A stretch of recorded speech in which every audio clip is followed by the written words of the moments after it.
రాఖీ సినిమాలో ఎన్టీఆర్ ఒక డైలాగ్ చెప్తాడు, మా అందరికి శిక్షలు వేయడం కాదు సార్, మాతో పెద్దబాల శిక్షణ చదివించండి అని. మీకు గుర్తుందా? అటువంటి మహాపుస్తకమే ఈ పెద్దబాల శిక్ష. దీని గురించి తెలుసుకుందాం.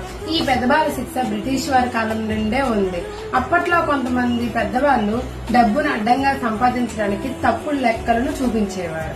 దీన్ని బ్రిటిష్ ప్రభుత్వం గమనించి అప్పట్లో ఉన్న మన కవులను ప్రోత్సహించి మన భాషలోనే చదువుకునే విధంగా ఒక పుస్తకాన్ని రాయాలని సూచించారు. దానికి ఎంకరేజ్మెంట్ గా మన వాళ్ళు రాసిన ఈ పుస్తకమే పెద్దబాల శిక్ష. ఇది 18 పుస్తకం గురించి ఈ తరం వారికి తెలియకపోవచ్చు, కానీ 19వ శతాబ్దంలో ఉన్న ప్రతి ఒక్కరికి దీని గురించి తెలుసు. ఇది ప్రతి ఒక్కరి ఇంట్లో కూడా ఉండేది.